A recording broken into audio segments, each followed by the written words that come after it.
11과가 이제 예수 그리스도를 믿음 이렇게 돼 있어요. 왜 예수 그리스도를 믿음 이렇게 했을까요? 뭐 여러 가지 의도가 있겠지만 제목이 예수 그리스도를 믿음 했어요. 왜 그렇게 했을까요? 예, 다른 거를 믿을 수 있기 때문에. 지금 신천지 교회가 사실 이렇게 막 그 번성할 줄은 몰랐어요. 좀 나타나다가 신천지 교회가 사라질 줄 알았는데 신천지 교회가 지금 어느 교단보다도 더 큰 확장세를 가지고 막 늘어나고 있어요. 그러니까 뭐 장로교, 감리교 뭐 이런 데도 다 줄어드는데 신천지 교회는 엄청 불어나고 있거든요. 그 잘못된 믿음인데도 어떻게 돼요? 그 믿는다는 얘기예요. 예. 신천지 교회뿐만 아니라 우리가 알고 있는 여러 뭐 여호와의 증인이니 뭐 안 믿을 것 같은데도 믿는다는 얘기예요. 그래서 오늘 주제가 믿음은 믿음인데 누구를 믿느냐? 그 대상을 얘기하는 거예요. 대상이 우리는 예수 그리스도시다. 우리는 하나님을 믿는다. 우리는 이방 신을 믿는 것이 아니라 우리는 하나님을 믿는다. 그래서 이제 특별하게 예수 그리스도를 믿음이라는 제목을 갖고 있는 거예요. 근데 이제 원래 저희들이 이제 아직 침례 안 받은 분들이 4분이 계셨는데 오늘은 이제 장관님밖에 없어. 그래서 이제 믿지 못하는 이유가 있어요. 우리 건이랑 좀 다른 케이스예요. 보통 일반적으로 못 믿는 거는 건이하고 좀 달라요. 복음을 아예 거절하거나 복음을 안 들으려고 하거나 또 들어도 그거에 대해서 신뢰를 하지 못한다든가 이러한 사람들의 예예요. 그래서 믿지 못하는 이유 했는데 그 밑에 보면 뭐라고 돼 있어요? 믿을 수가 없고 그러는 건데 왜 믿을 수가 없어요? 놀라운 원더풀이라 했잖아요. unbelievable. 그래서 믿을 수가 없을 정도로 또 놀라울 정도로 그 불가사의한 정도로 대단한 거라는 얘기예요. 이 예수 그리스도가 너무 크신 분이고 너무 거룩하신 분이기 때문에 어떻게 믿기가 쉽지가 않은 거예요.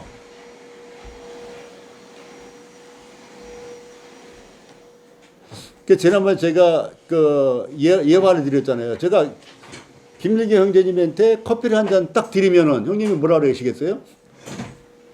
감사. 그렇죠. 근데 제가 저 아파트 입주권 증명서를 하나 딱 드리면 형제님한테 예를 들어서 이거 미쳤나? 그죠? 그렇죠, 형님. 그래서 내가 받을 만한 정도의 선물은 누구나 쉽게 받는데 그것이 그 이상이 됐을 때는 받기가 쉽지가 않고 여러 가지 생각이 드는 거예요. 그런데 이 세상에 있는 뭐 아파트 한 채나 뭐 자동차 한 대도 이거 뭐지? 이 양반이 정신이 나갔나? 뭐 착각한 거 아닌가? 이럴 정도잖아요. 엄청난 선물을 뭐 갑자기 갖고 왔을 때는. 그런데 하나님 존재 자체가 너무 대단한 분이기 때문에 그분이 우리에게 오셨다는 것이 너무 놀라운 거예요. 우리 집안을 방문할 때 뭐 친구가 방문할 수 있잖아요. 그렇죠? 형님도 친구가 방문할 수 있죠. 근데 만약에 김민경 형제님한테 어서 와. 김민경 형제님 어서 오세요. 어서 오세요. 우리 김민경 형제님한테 어느 날 윤석열 대통령이 방문을 하겠다고 초인종을 눌렀어요. 그럼 형님 어떻게 돼요? 이 미쳤나? 그렇죠? 그래서 우리가 못 믿는 것은 그 존재 자체에 대한 의문보다도 사실은 너무 대단할 때는 못 믿는 거예요. 갑자기 박효승 자매님 집에 그 국무총리가 간다고 전화가 딱 오면은 이거 사기 전화 아니야? 그렇잖아요. 보이스피싱. 그렇지. 보이스피싱이라고 딱 뜨는 거예요. 그 누가 1억 원을 주겠다고 문자가 딱 오면 보이스피싱 이게 되는 거예요. 근데 진짜로 누가 1억 원을 준다고 했을지라도 보이스피싱이 나오는 거예요. 그게. 그렇잖아요.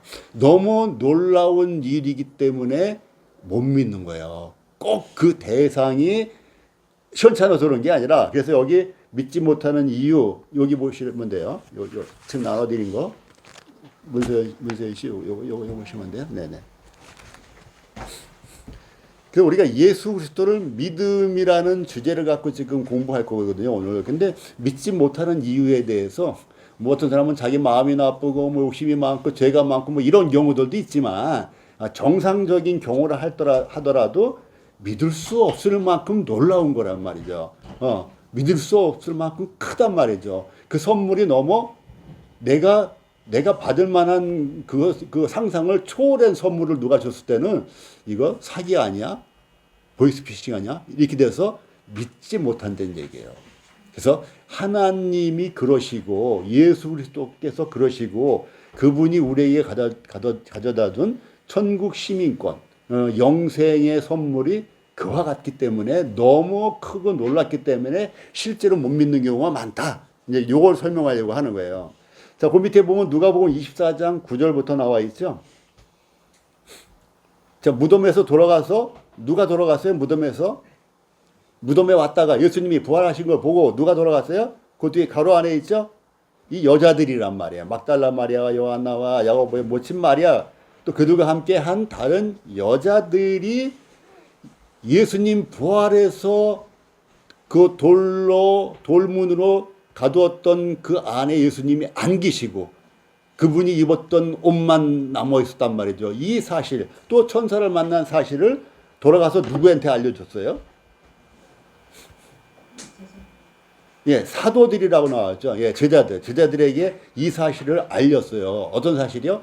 예수 그리스도께서 죽으셨는데, 분명히 죽으셨는데, 십자가에서 피 흘려 죽으시고, 다리만 꺾이지 않았을 뿐이지 죽은 것을 확인하고 장사까지 지냈단 말이죠. 근데 이분이 사흘 만에 살아나셨어요. 이 사실들을 여자들이 보고 천사한테 증거를 얻었단 말이죠. 그래서 놀라운 마음에 가서 사도들한테 이 얘기를 전했단 말이죠. 그런데 사도들의 반응이 어때요? 사도들의 반응. 네, 어떻다고 나와 있어요, 성경에? 허탄한 듯 들려, 헛된 것 같이, 이게 있을 수 없는 일이 일어난 것 같이, 그럴 일이 일어날 수 있을까라는 거예요. 그게 제자들이 믿어요, 못 믿어요? 못 믿고 있잖아요. 왜? 그 사실이 아니기 때문에 못 믿는 것이 아니라 사실임에도 불구하고 그 사실이 어때요? 너무 놀라운 일이란 말이에요. 믿을 수 없는 일이라고요. 원더풀한 일이란 말이에요. 불가사의한 일이란 말이죠. 그래서 사도들이 못 믿었던 거예요. 너무 대단한 일이라. 그래서 우리는 꼭 죄 때문에 내가 안 믿으려고 작정해서 안 믿을 뿐만 아니라 그런 경우도 있지만 정상적으로 믿고 싶어 하는 이런 사람이라 할지라도 그 선물이 너무 놀랍고 크기 때문에 그렇다 이거예요. 그때 어떤 형제님을 만났는데 어디로 이제 방문하느냐고 방문하려고 하다 보면 이제 그 과일을 좀 사갖고 가잖아요. 그래서 과일을 한 박스 샀는데 꽤 비싸. 한 5만 원 돈 되는 거예요. 근데 물론 이제 우리는 가니까 사갖고 가는 거죠. 근데 이 형제님이 우리가 3명이 마켓에 들렀는데 한 박스만 사가지고 우리가 방문하는 집으로 가져가면 되잖아요. 근데 한 박스 놓고 또 한 박스 놓고 또 한 박스를 놓는 거예요. 왜 2박스를 더 놨을까요? 저는 이게 예를 들어서 만 원짜리 선물이다. 그러면 제가 감사합니다 하겠는데 이 5만 원씩 해야 되는 그 과일을 우리가 같이 가는데 그냥 턱턱 실어가지고 그분 돈 버는 분도 아니에요. 은퇴하신 분이니까. 그래서 저희가 어떻게 됐어요? 이게 받기가 막 이런 거예요. 이런 것보다 훨씬 더 큰 선물을 줬을 때는 어떻게 했냐 이거예요. 그래서 제가 다 내려놓고 10,000원대짜리 선물로 바꿔가지고 형님 이거면 충분합니다. 그래서 그거를 바꿔서 2개를 넣고 방문하는 데는 그냥 5만 원대 그 선물을 하고 그렇게 했거든요. 그러니까 내가 받을 자격이 없는데 너무 큰 선물을 받게 될 때는 상당히 곤욕스럽고 당황스러울 수도 있다. 그래서 하나님이 주신 선물이 이와 같이 크기 때문에 그와 같은 일이 있는 거다. 이런 얘기를 하기 위해서 믿지 못하는 이유 몇 가지를 얘기한 거예요. 그 사실 자체가 의심스러워서 꼭 그런 것이 아니고 그리고 그 밑에 보면 믿음이란 무엇인가? 믿음에 대해서 굉장히 혼란스러워해요. 이것은 구원받은 분들도 비슷한 경향이 있습니다. 예, 믿음이라는 단어에 대해서 상당히 그 정돈이 안 돼 있는 이런 상황인데, 우리 교재에도 이제 자세히 나왔는데 교재 내용을 축약해서 제가 그림으로 표현을 한 거예요. 맨 앞에 있는 사람은 나저나, 예, 우리라고 표현할 수 있지만 우리가 더 실감나기 위해서는 나라는 사람이 여기 서 있어요. 근데 우리가 또 믿음에 대해서 지난번에 말씀드렸잖아요. 믿음이라는 것이 대단히 종교적이고 대단히 신비스러운 것이 아니다라고 얘기했잖아요. 근데 많은 경우에 기독교에서 말하는 성경에 대한 믿음 얘기할 때는 좀 신비스러운 느낌으로 그 믿음이라는 단어를 받아들이기도 하고, 또 종교적인 어떤 그 냄새라고 할까, 그런 성향으로다가 믿음이라는 단어를 받아들이기도 하는데, 사실 우리는 태어나서부터 지금까지 계속 믿음의 연속으로 살아왔다 이 얘기잖아요. 우리 계속 믿고 살아왔잖아요. 우리는 버스를 탈 때도 그 버스가 사고가 안 날 것으로 믿기 때문에 버스에 올라탑니다. 그리고 우리가 지하철을 타다 보면요, 여의도 강바닥 밑으로 들어갈 때가 있어요. 여의도를 지나가려면은 마포서부터 이쪽에서 가려면 항상 그 강 밑으로 지나가요. 그러니까 내가 이 강 밑에 있다 생각하면 좀 불안하잖아요. 그런데도 불구하고 이게 터널이 무너지지 않고 물에 침수 안 되겠구나 하는 믿음을 가지고 타는 거예요, 우리가. 그 집에 들어갈 때도 믿음을 가지고 들어가고, 잠잘 때도 내가 심장마비 걸리지 않고 내일 아침에 눈을 뜨겠지 하는 믿음으로 편안하게 우리가 눈을 감는 거고. 그래서 우리 일상생활 가운데는 이 믿음이 계속 존재하고 있었는데, 그와 유사한 동일한 믿음이 예수 그리스도에 대한 믿음이다.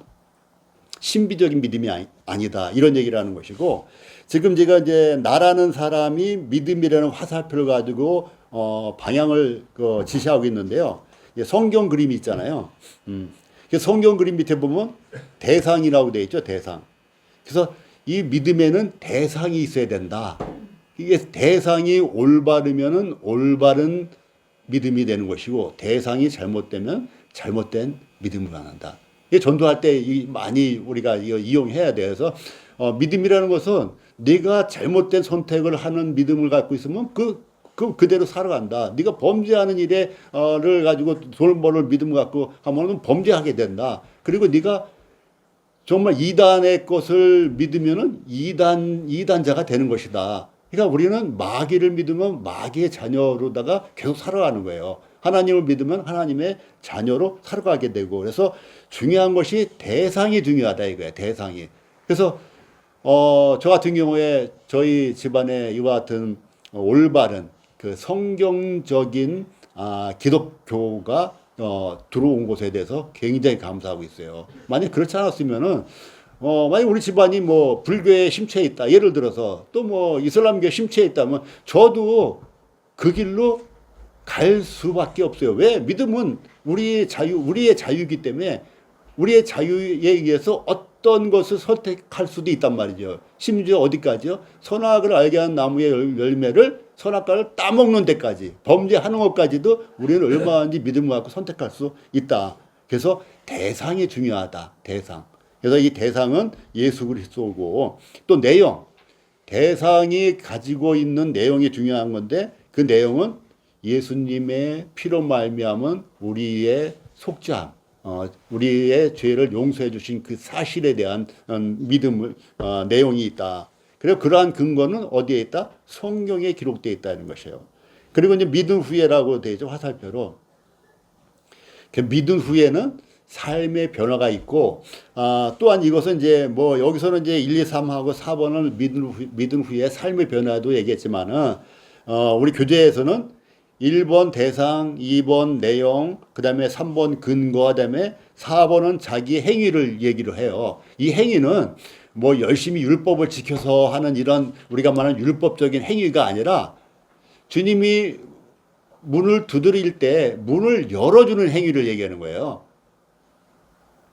그리고 성경 말씀을 읽을 때 내 마음을 여는 행위를 얘기하는 것이에요. 우리가 어떤 것을 선한 일을 행함으로써 뭐 착한 일을 많이 함으로써 쌓는 이런 공을 얘기하는 그런 행위가 아니라 주님이 내 이름을 부르실 때 예 하고 대답하는 거.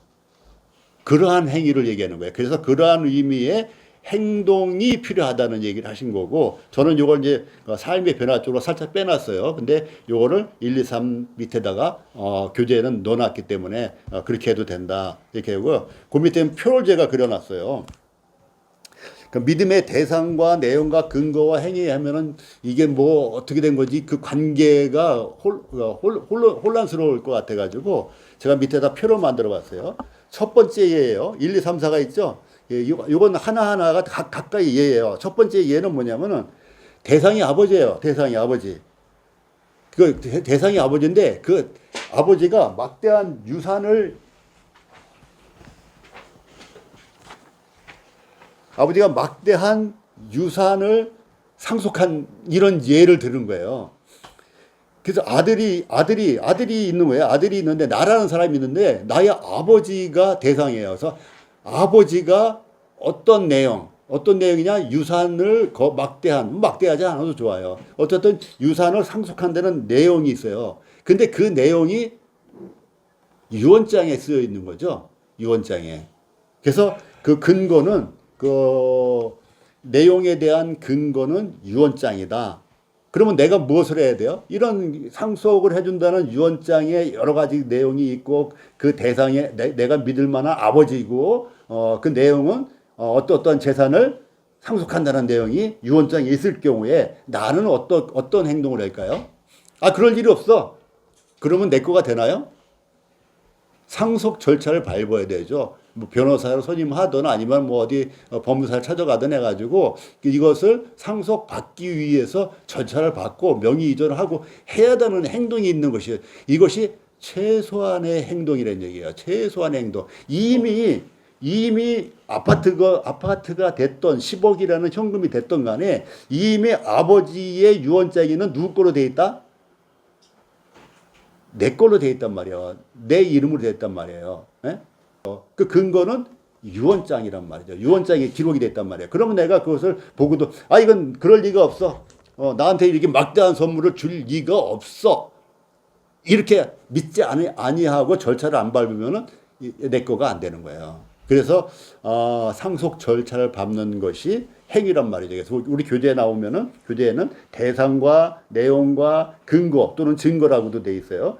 또 행위, 행동 요 네 가지가 있어야 된다. 믿음에는 요게 우리 교재에서 크게 나눈 내용들인데 요걸 제가 간략하게 아버지의 예를 들어서 표현을 해놓은 겁니다. 첫 번째로. 자, 두 번째는 우리 흔히 있는 일들이에요. 요거나 가벼운 일들이에요. 친구가 있어요. 친구가 있는데 카톡이 띡띡 왔어요. 열어보니까 뭐예요? 무료 쿠폰 받는 데가 있대. 아무개야 하는 거야.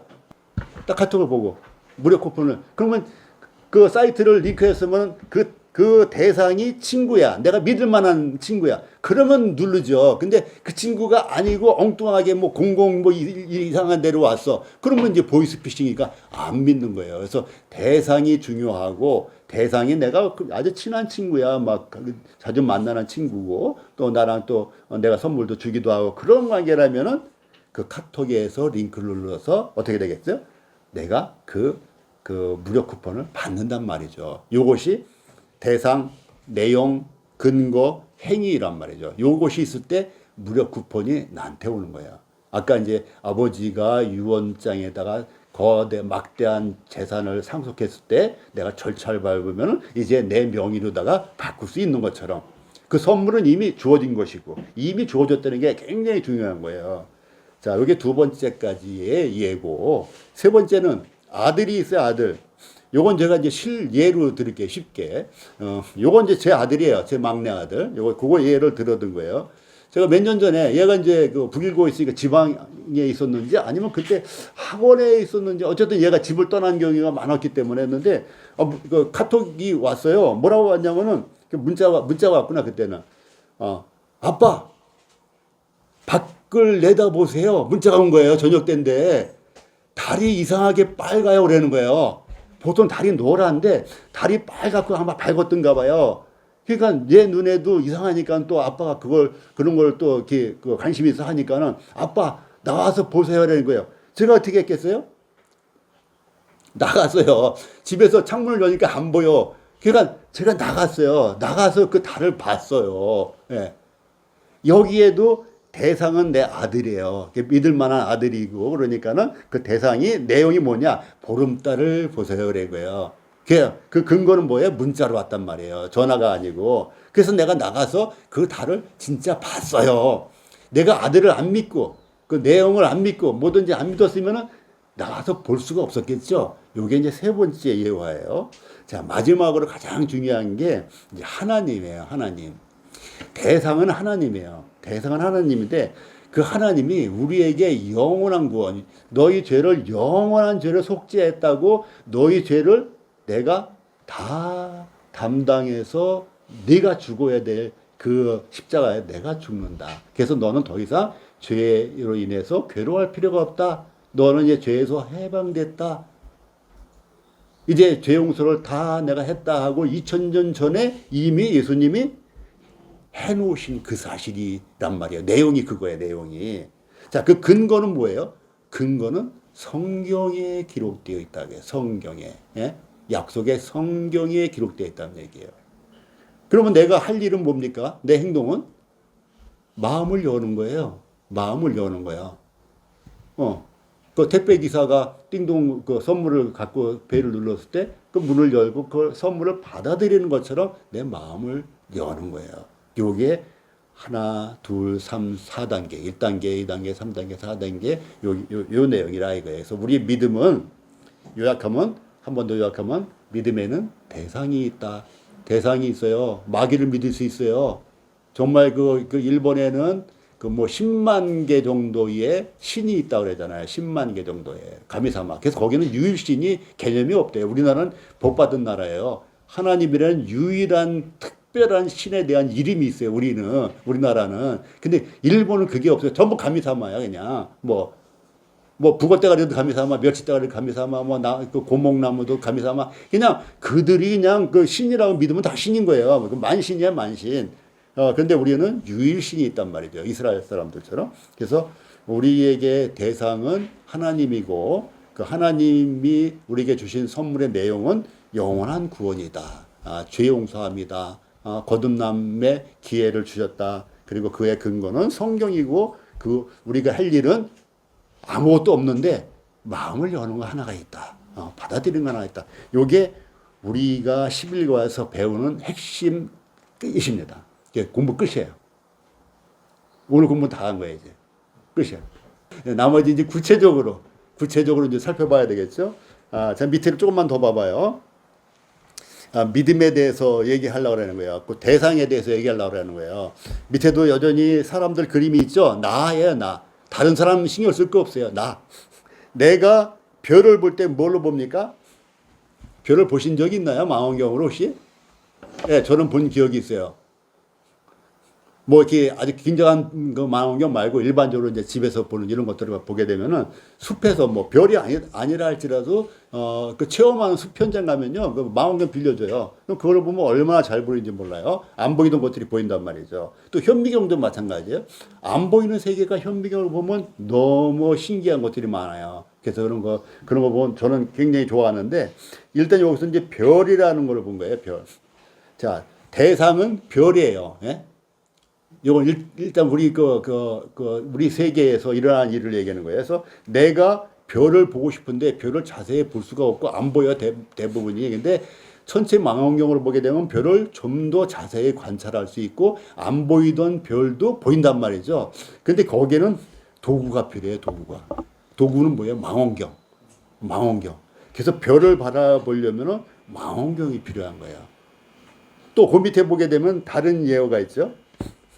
위에 망원경에서 그 까맣게 동그라미가 있어요. 망원경 앞에 까만 동그라미가 뭐예요? 커버. 망원경 보호하려고 커버가 있는데 커버를 씌운 상태에서는 아무리 망원경이 있어도 된다 안 된다? 못 본다는 얘기예요. 그래서 우리가 도구를 갖고 있더라도 우리에게 도구는 믿음이 되기도 해요. 믿음의 도구로 보는 거예요. 그 별은 망원경이라는 도구를 이용해서 보지만 우리가 하나님에 대해서 알기 위해서는 믿음이라는 도구가 여전히 필요하다. 그런데 망원경의 캡을 벗기지 않고 볼 수 없듯이 내 마음의 문을 열지 않고서는 내가 하나님을 볼 수가 없다. 요 얘기를 하려고 하는 거예요. 자, 두 번째의 경우는 우리가 아주 흔히 매일 요즘에는 수돗물 안 먹죠. 근데 옛날에는 다 수돗물 갖고 먹었어요. 예, 다 수돗물 그 소독약 냄새도 진동하는 이러한 수돗물도 먹고 그랬는데 우리가 이제 수돗물을 먹어야 살잖아요. 하루에 3끼 밥을 먹어야 되니까. 그래서 수돗물을 먹어야 되는데 그 물이 있는 곳은 우리 집하고 한 수십 킬로가 떨어져 있어요. 그럼 우리가 지게를 지고 그 물을 기르러 가요? 아니죠. 수도 파이프를 통해서 각 가정마다 물이 어떻게 돼 있어요? 와 있죠. 물은 이미 준비되어 있죠. 위에서도 별은 이미 있어요. 내가 믿으면 그때서 별이 나타나서 나 여기 찌롱하면서 별이 보이는 게 아니라 이미 있는 별을 내가 망원경으로 보듯이 또 여기 물도 그래요. 이 생수도 이거 이제 저기 무슨 뭐라 그래요? 여기 먹을 수 있게 정수하는 정수장인가? 정수처리장. 최종적으로 여기 모아서 여기서 각 가정마다 수돗물이 배급이 되는데 이 물은 내가 수도꼭지를 열면은 그때 만들어지는 게 아니라 언제부터 만들어졌어요? 벌써 뭐 며칠 또는 뭐 얼마 전부터 만들어져 있는 물이란 말이죠. 이미 있는 물을 내가 수도꼭지를 틀면 그 순간에 내 거가 되는 거라는 얘기를 표현하는 거예요. 그래서 이 파이프, 수도 파이프는 도구예요. 이 도구가 없으면 우리 집까지 전달이 돼야 안 돼요? 지게 지고 가야 돼. 옛날에 실제로 지게 지고 갔어요. 동네마다 저희 공동 수도관이 있어요. 젊은 분들은 모를 거예요. 그 동네마다 공동 수도관이 거기서 이제 돈 내고 사요. 돈 내고. 그러면 이제 그 당시에 얼마인가 모르겠어. 하여튼 굉장히 싼 돈을 내고 물지개에다가 지고 왔어요. 실제로 우리 누나가 지고 오는 걸 봤어요, 제가. 그래서 그렇게 옛날에 했는데 지금은 이제 수도 파이프가 연결이 돼가지고 수도꼭지만 열면 되는 거예요. 그래서 여기에 대상은 그 생수, 그러니까 정수처리장. 그리고 도구는 뭐예요? 네, 수도관. 그러니까 대상은 생수고 또 내용도 실체는 그 생수예요. 근데 수도관이 도구예요. 그래서 이것은 믿음이라고 표현을 다시 해보는 거예요. 믿음으로. 그래서 수도 밸브를 열어야 되듯이 내 마음을 열어야 된다. 이런 얘기를 하는 것이고. 자, 최종적으로 맨 마지막 것이 이제 우리가 이제 진짜로 이해하려고 하는 거예요. 네. 자, 밑에 맨 마지막에 보게 되면은 맨 오른쪽에 대상이 하나님이시고 내용도 천국이고 우리의 구원이라는 그러한 그 내용이 있다고 했을 때 그 실체는 하나님과 하늘나라는 내가 볼 수 없는 이런 곳이란 말이에요. 내가 그 생수, 이 정수 처리장을 볼 수도 없고 갈 수도 없는 것처럼 또 별나라도 별도 내가 볼 수 없는 것처럼 이 하늘나라 하나님 모든 것이 내가 보거나 만지거나 할 수 있는 부분이 아닌데 위에서 망원경이나 수도관을 통해서 그와 같이 별을 관찰하고 또 생수를 내 가정에 공급해서 내가 마실 수 있는 것처럼 믿음이라는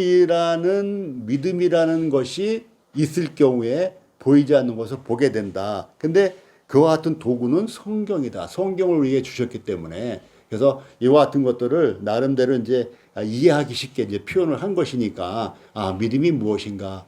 우리의 믿음은 거짓 것도 믿을 수 있고 마귀도 믿을 수가 있고 또 하다못해 저는 어렸을 때 우리 집 뒤에가 그 큰 고목나무가 있어요. 근데 제가 밤에는 글로 못 지나가요. 막 빨간 줄도 걸려 있고 막 그래가지고 무서워서 못 지나가요. 왜 그래요? 내 마음에는 그것을 신으로 믿고 있었던 거예요. 어렸을 때. 아무것도 아니잖아요. 고목나무가 형님, 고목나무가 힘이 있어요? 살아있는 나무도 아닌데 힘이 없잖아요. 아무 힘도 없고 나를 건들지도 못하는 나무인데 무서운 거예요. 내가 그렇게 믿은 거예요. 내가. 그러니까 우리 마음에는 무엇이든지 신으로 섬길 수가 있는 거예요. 그래서 우리가 올바른 대상을 능력 있는 대상을 만난다는 것은 굉장한 복이다. 그래서 대상이 믿을 만한 능력 있는 우리를 사랑하는 대상은 하나님이시고 예수 그리스도시다. 그래서 이렇게 이제 표현한 거고요. 자, 이제 교재를 한번 볼게요. 교재를. 이렇게 한번 쭉 훑고 하면은 교재 보기가 훨씬 좀 쉬워질 거예요.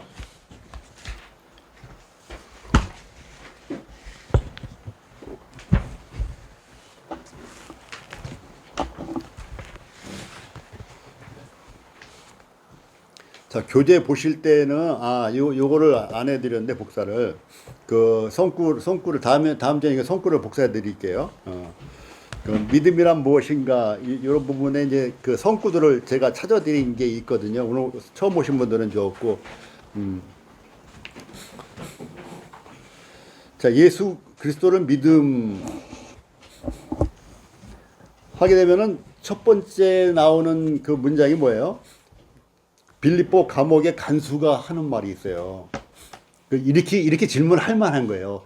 우리들 과거에 이렇게 질문을 했고, 지금도 우리가 복음을 전하면은 이와 같은 질문을 할 수밖에 없어요. 내가 어떻게 하여야 구원을 얻으리까? 자, 이렇게 질문을 한단 말이에요. 경순자매님이 누구한테 전도를 하고 싶어서 만났는데 그 사람이 내가 어떻게 해야 구원을 얻겠습니까? 라고 물어보면 뭐라고 할 거예요? 갑자기 물어보니까 막연하죠. 그래서 이런 것들을 이제 공부하는 거예요. 누군가가 나에게 도망가는 게 아니고 거절하는 게 아니라 바짝 달려들면서 그럼 내가 어떻게 해야 믿을 수 있어? 이렇게 했을 때 내가 이러면 이제 전도는 끝난 거예요.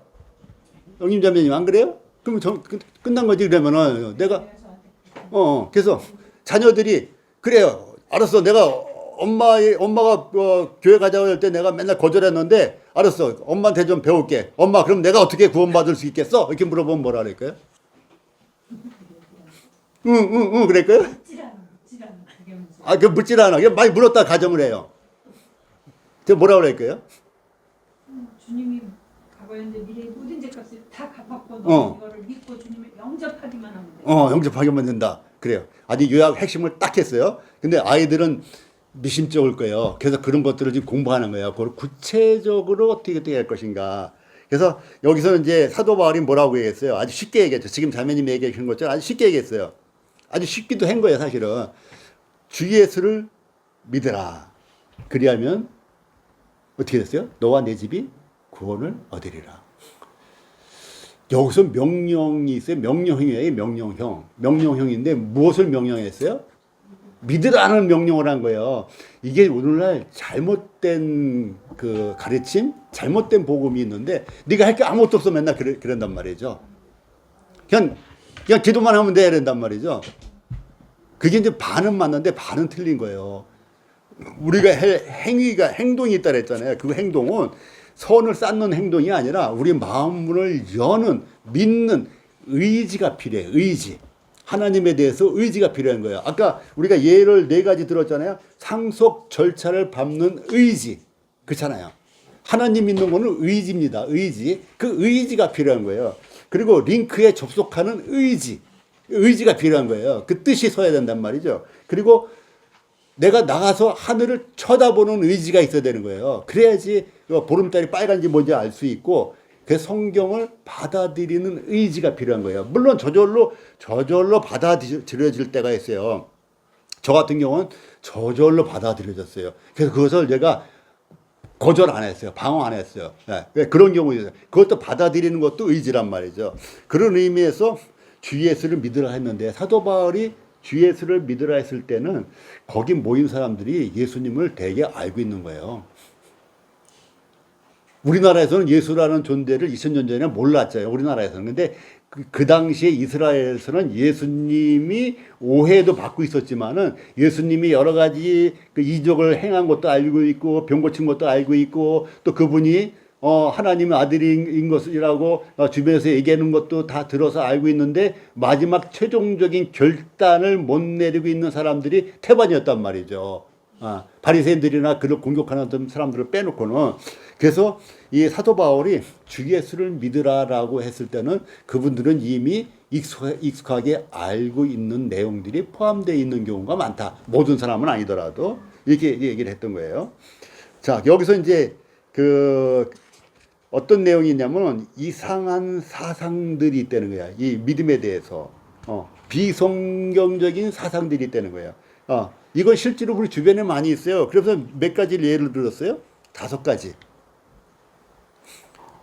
이런 경우가 우리 교회에서는 이런 경우가 없으니까 이게 신기한 내용들이에요. 5가지가. 그런데 여러분들이 교파교회 다니는 사람들이라든지 아니면 옛날에 교회 나왔다가 그만둔 사람들은 이러한 비정상, 비성경적인 이러한 신뢰를 그들 마음에 품고 있단 말이죠. 그래서 그것을 벗어버릴 필요가 있는데, 첫 번째, 예수님이 이 땅에서 사시다가 돌아가신 것을 알고 있어서 구원받았다고 하는 사람이 있어요. 실제로. 나 그 예수님 알아. 나 구원받았어. 이렇게 얘기하는 사람이 있어요. 물론 어떤 사람은 자기 그 아픈 병이 들어서 아팠는데 기도했더니 그 병이 낫대요. 그래서 자기 구원받았다는 거예요. 이게 영혼 구원하고 상관없는 거거든요. 자, 2번째는 예수님에 대해서 도덕과 윤리에 감탄했기 때문에 그분 참 존경받는 분이야. 공자님, 부처님처럼 이래서 자기 이제 구원받았다고 하는 이런 것도 비성경적인 얘기고, 또 어떤 사람들 실제로 교회에 등록을 해요. 그래서 교회에 일원이 됐어요. 그래서 좀 이따 뭐 집사 직분도 받아요. 뭐 6개월 있다가. 그래서 자기는 이제 구원받은 걸 알고 있는 거예요. 뭐 어떤 사람은 천주교 다니는데 그 천주교에서 어떤 그 예식을 행하는 게 있어요. 그래서 두 팔을 벌리고 땅바닥에 납작 올리고 그래서 신부가 뭐 기도해주고 그걸 구원받았다고 나보고 그러더라고. 그게 우리 영혼하고 아무 상관이 없잖아요. 그렇게 믿고 있다는 말이에요. 그래서 믿음에는 대상이 있고 내용이 있는데 이렇게 잘못된 대상과 잘못된 내용을 여전히 갖고 있는 사람이 이 지구상에 허다하게 많이 있다. 또 하나님께 기도하기 때문에 또 이것도 마찬가지예요. 제가 실제로 이제 그 먼 조카가 있었는데 집에 어려운 일이 있어서 전화를 했더니 이혼하고 뭐 하여튼 이런 상태였어요. 그랬더니 어디 있냐 했더니 기도원에 있대요. 뭐 하냐 기도한대. 성경을 읽냐? 성경을 안 읽는데요. 그러니 뭐 성경하고 감싸 기도만 하는. 지금 그런 기도원들이요 싹 없어졌습니다. 기복신앙과 같은 그냥 돈 내놓고 기도하는 거예요. 저도 이제 성경 일독을 3일 만에 한다고 그래서 거기 갔었어요. 3일 만에 성경 일독하고 와야 되겠다 그러면서 갔어요. 무료예요, 무료. 갔더니 저녁 때 기도를 한다고 그랬는데 봉투를 싹 나눠주더라고요. 그래도 그 봉투 곁에다가 네가 원하는 거를 적어라 하라는 거야. 네 기도 우리로 말하면 기도 제목, 네 소원을 다 적어라 이렇게 봉투 겉에다가 그래 그걸 제출해라 이거야. 편지 봉투예요. 봉투는 분명히 편지 봉투예요. 근데 형님 같으면 그 빈 봉투 내겠어요? 거기다가 5만 원짜리. 나는 우리 애가 대학 입시를 앞두고 있으니까 5만 원 갖고는 안 될 거야. 50만 원 넣어야지. 넣는 거야. 나는 우리 남편하고 굉장히 어려운 환경에 있는데 이거 해결하는 거는 이건 50만 원 갖고 안 되지. 엄청난데 이걸 해결하면 나는 진짜 온 세상을 얻은 것 같은데 이거는 500만 원. 이렇게 넣고 기도하는 거예요.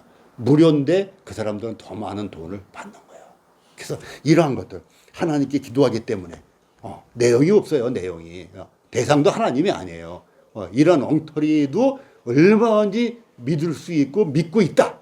믿을 수 있다가 아니라 실제로 이렇게 믿고 있는 사람들이 허다하게 많이 있다. 그래서 제가 그날 저녁까지만 먹고 그냥 바로 그냥 차 타고 올라왔습니다. 그냥 그 차도 대중교통 이용해가지고 저기 부천인가 어디 거기서 했는데, 자 이런 일들이 실질에 있다.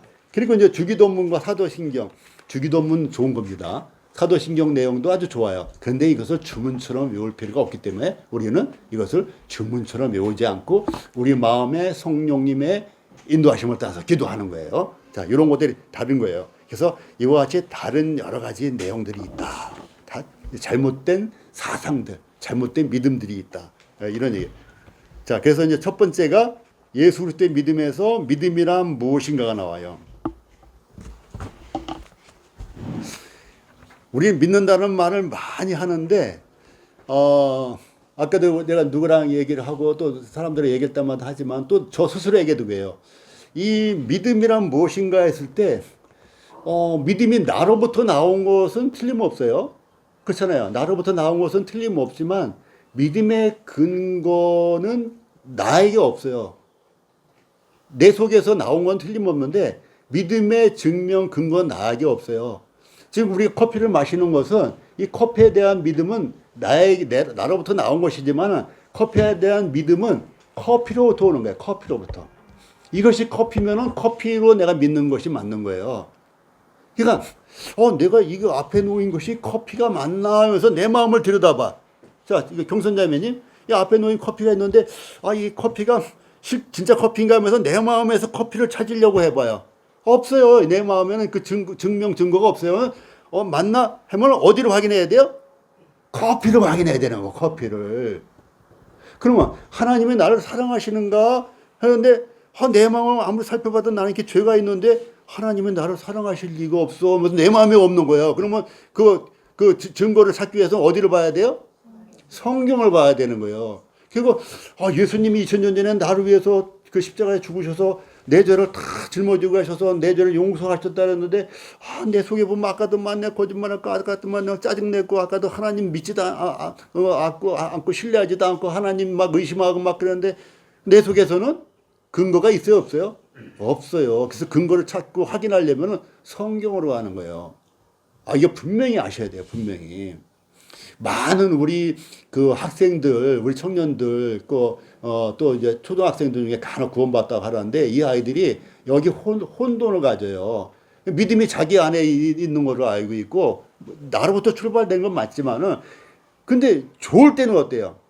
진짜 그냥 믿음이 좋은 것 같고, 막 성경을 방금 읽고 막 감동됐을 때는 진짜 내 안에서 믿음을 찾을 수 있는 것 같은데, 동생하고 막 싸워가지고 동생한테 욕하고 막 그런 학생이 마음이 속상하고 막 그냥 세상이 막 다 그냥 이랬어. 그럼 그 상태에서 자기 속에서 구원에 대한 증거가 있냐고요. 없는 거예요. 그러니까 자기 속을 보니까 나 구원 안 받은 것 같아. 엄마 보고 그랬다? 그 엄마가 또 냉큼 그래. 또 동생을 그렇게 못 살게 구는 거 보니까 너 구원 받은 거 아니네. 그러면 끝난 거예요. 큰일 납니다. 큰일 나요. 그럴 때 상담을 되게 잘못 해주고 있어요. 그래서 구원받은 아이들이 그 후로 다시는 구원을 받을 수가 없어요. 왜? 이미 한번 구원받았는데 어떻게 또 받습니까?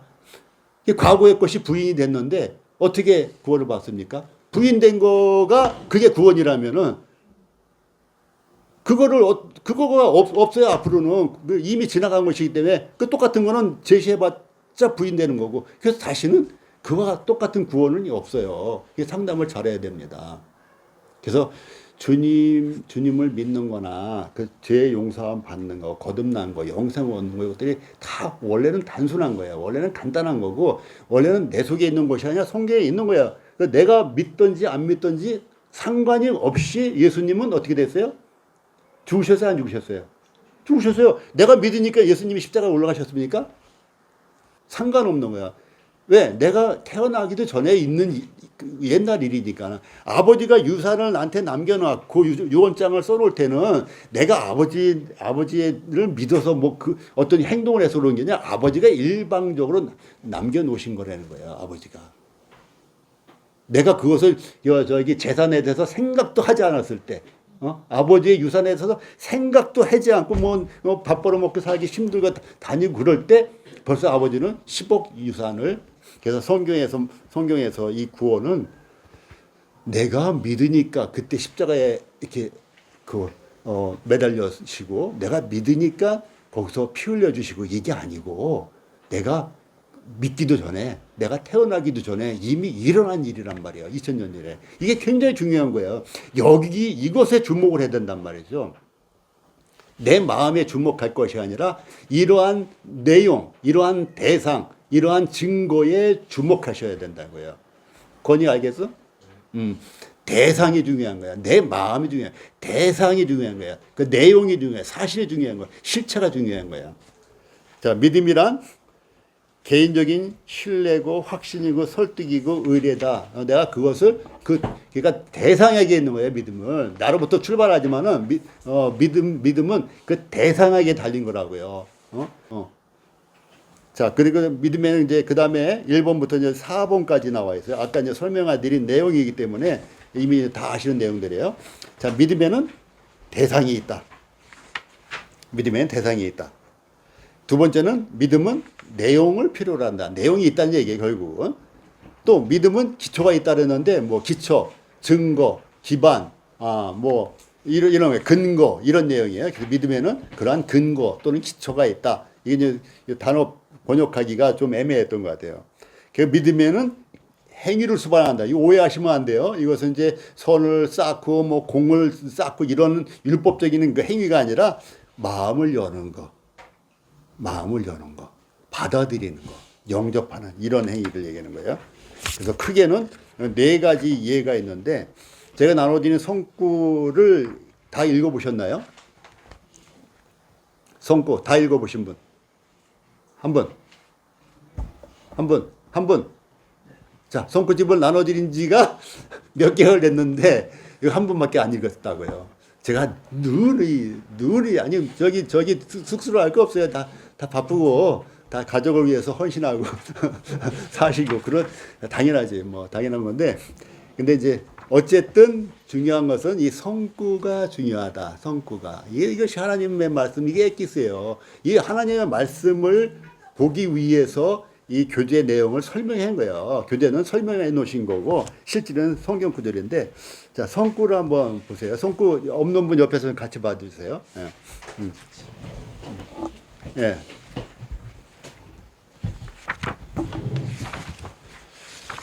이 성경 말씀들 정리한 걸 보면 참 기가 막힙니다. 너무 좋아요. 읽을 때마다. 자, 믿음은 대상이 있다. 빨간 글씨로 되어 있어요. 1번. 자, 뭐 다는 못 읽어보고 몇 가지씩만 적어볼게요. 믿음엔 대상이 있다는데 사도행전 20장 21절 보이죠? 형사명제 한번 읽어주세요. 유대인과 헬라인들에게 하나님께 대한 회개와 우리 주 예수 그리스도에 대한 믿음을 증언할 것이다. 예, 여기서 보려면 예수 그리스도에 대한 대한 믿음이라 그랬어요. 이게 대상을 얘기하는 거예요. 우리의 대상은 예수 그리스도시다. 그 밑에 요한복음 6장 29절에는 하나님의 보내신 이 그분을 믿는 것이라 그랬어요. 믿음은 믿음인데 믿는 것에 줄치세요. 그 다음에 하나님께서 보내신 이에 줄치세요. 그러면 이 내용을 파악한 겁니다. 위에는 주 예수 그리스도를 줄치시고 믿음을 줄치시면은 믿음과 대상이 나란히 밑줄친 것으로 그 다음번에 읽을 때 쉽게 볼 수가 있어요. 자, 기왕이면 세 번째도 봐요. 네가 인자를 믿느냐 했어요. 요한복음 9장 35절에 보면 내가 인자를 믿느냐? 야, 믿음이 있잖아요. 그 다음에 뭐가 있어요? 인자. 대상은 인자입니다. 그 다음에 이게 중요한 거 있는데 우리 이게 연구과제도 나오는 내용이에요. 누가복음 23장 42절 43절에는 뭐라고 되어 있어요? 강도가 매달려 있는 내용이죠. 한 강도는 여전히 예수님을 저주했는데 또 한 강도는 회개했어요. 돌이켰어요. 돌이켜가지고 뭐라 해요? 예수요, 예수님이요. 당신의 나라에 임하실 때에 나를 기억하소서. 나를 기억하소서. 예수께서 이 시대에 내가 진실로 내게 이르노니 오늘 내가 나와 함께 낙원에 있으리라. 이 강도에게 믿음의 대상은 누구예요? 예수예요. 근데 예수라는 이름의 뜻은 뭐예요? 구원자란 뜻이에요. 쉽게 말하면 구원자란 뜻이에요. 그 예수라는 이름의 뜻은 자기 백성을 자기 뒤에서 구원할 자이시니 그 이름을 예수라 하라 그랬단 말이야. 예수가 구약 성경에서는 여호수아예요. 예, 그래서 구원자라는 의미가 있는 것이기 때문에 예수님 그러면은 구원자님 이렇게 부르는 것과 똑같은 거예요. 그러니까 이 강도는 이 회개한 강도는 구원자를 부르는 거예요. 예수여 했을 때는 구원자여 이렇게 부르는 거예요. 그래서 우리 연구과제에 구원자이시다라고 답을 쓰신 분은 제가 엑셀런트, 베리굿 되는 거예요. 아주 정확하게 보신 거란 말이죠. 다른 많은 내용들이 있어요. 하나님의 아들도 있고 모두 있지만 이 회개한 강도는 구원자를 만난 거예요. 구원자. 예수여, 구원자여, 나를 기억하소서라는 얘기는 나를 구원하소서. 나를 어떻게 해요? 낙원에 데려가소서. 이렇게 된 거예요. 그래서 그의 믿음대로 내가 오늘 나와 함께 낙원에 있으리라 하면서 바로 구원을 받은 거예요. 11절 헌금을 한 번도 드린 적이 있어요, 없어요? 없어요. 교회 다닌 적이 있어요? 없어요. 근데 단순하게 구원자를 믿는 대상을 또 대상이 구원자라는 거, 대상이 구원하셨다는 것을 믿는 순간에 그가 구원받고 그날로 그의 영혼은 주님과 함께 낙원에 갔다는 거죠. 굉장히 중요한 내용들이에요.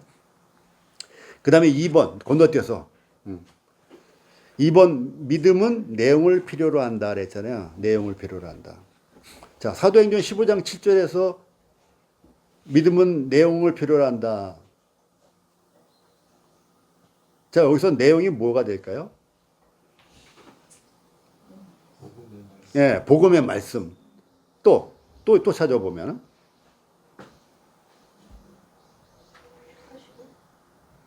택하시고, 그렇게 찾으셨죠. 그 다음에 고린도전서 15장 1절부터 4절까지는 믿음은 내용을 필요로 한다. 이 저자가 어떤 거를 보여주기 위해서 이 고린도전서 15장 1절부터 4절까지를 썼을까? 복음의 믿음에는 우리는 복음을 얘기하는 거예요. 내용을 필요로 한다. 어떤 내용일까요? 줄을 친다면 어디를 칠까요? 네. 앞에 것도 이제 좋은 내용들이 많이 있지만 핵심이 있어요. 구원의 핵심 3가지가 있어요. 그게 여기 다 나온 거예요. 복음의 핵심 3가지. 자, 3절, 4절의 복음의 핵심. 첫 번째. 죽으신 거예요. 죽으셨는데, 누구를 위해 죽으셨다고요? 우리 죄를 위해 죽으셨어요. 누가 죽으셨어요? 그리스도께서 죽으셨어요. 무엇 때문에 죽으셨어요? 성경의 예언 때문에. 성경에 예언하신 대로, 성경대로는요, 성경에 예언해 놓은 대로 이렇게 된 거예요. 그래서 성경대로 그리스도께서 나의 죄를 위하여 나의 죄를 대신해서 죽으시고, 이게 복음의 핵심 첫 번째. 자, 두 번째는요, 장사 지낸 바 됐어요. 완전히 죽으셔서 그냥 무덤에 묻히셨다는 얘기예요. 이게 죽음의 확증이에요, 확증. 3일씩이나 다음 날 부활하기까지 죽음에 머무르셨단 말이죠. 이게 복음의 핵심의 두 번째 내용입니다. 주님이 죽으시고 확실하게 장사 지냈단 말이죠. 근데 복음의 핵심 세 번째는 부활하신 거예요. 누가 우리 주변에서 죽었다가 관짝에서 뻘떡 일어났다고 뭐 이런 얘기 가끔 있잖아요. 관을 막 두들기고 막 그래서 열어보니까 그 안에 살아있더라.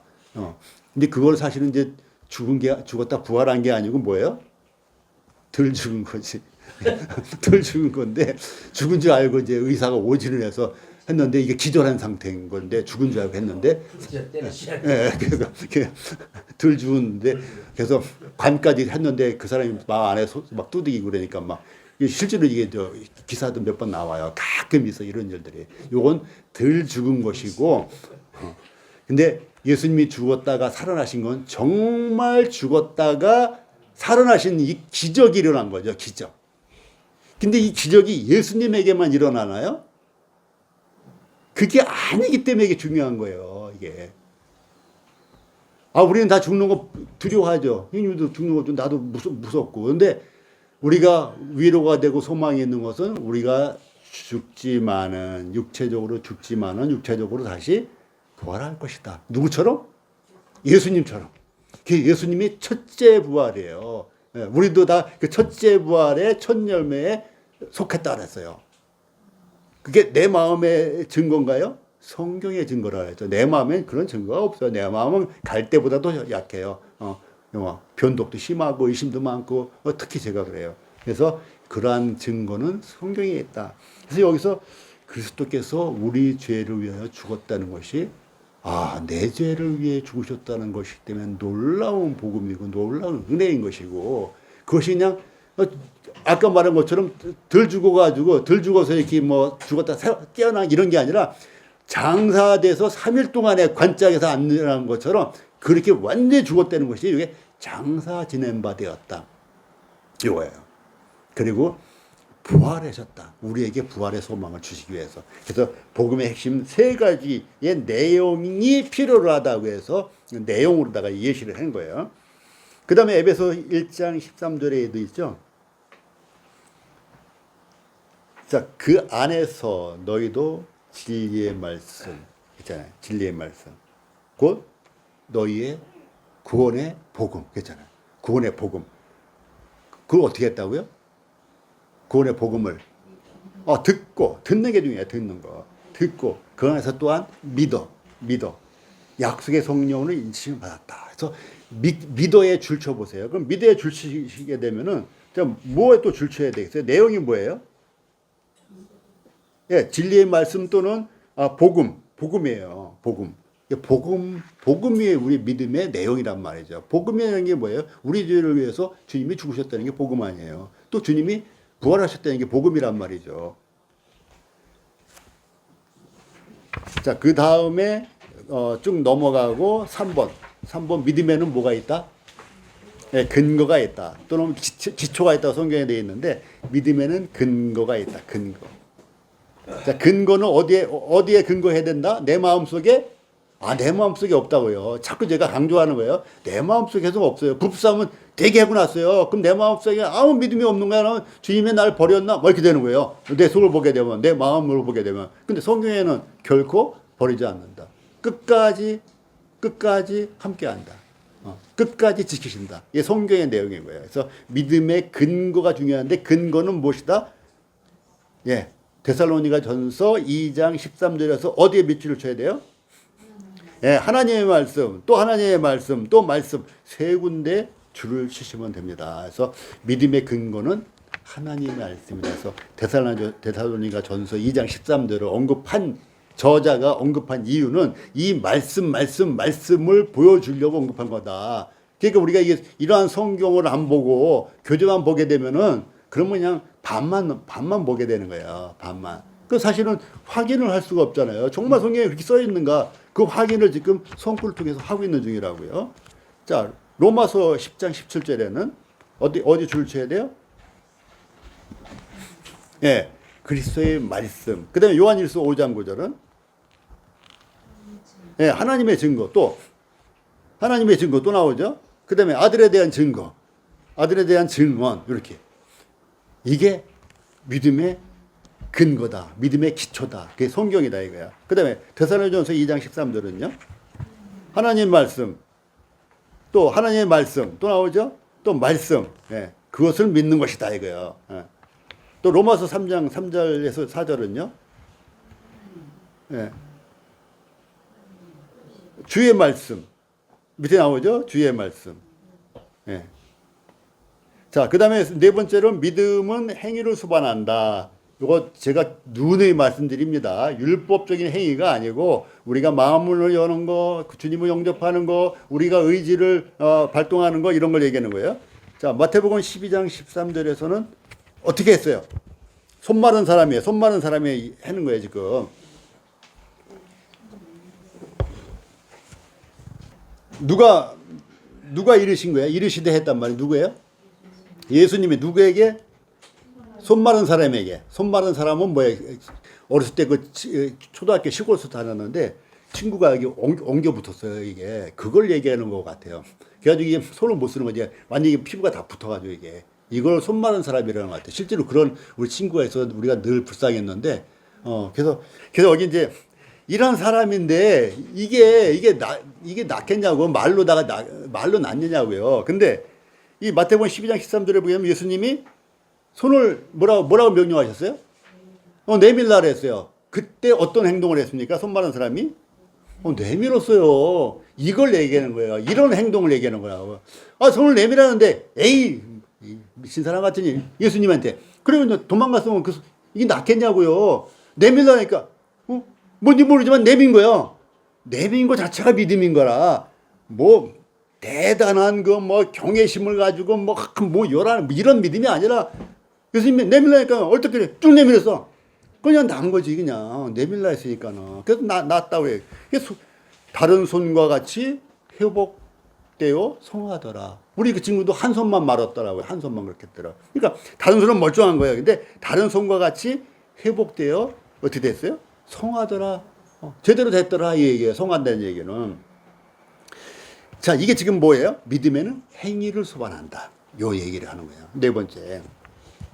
자, 마태복음 9장 6절부터 7절까지 나와야 되는데 6절만 나왔어요. 여기서는 뭐라고 명령을 했어요?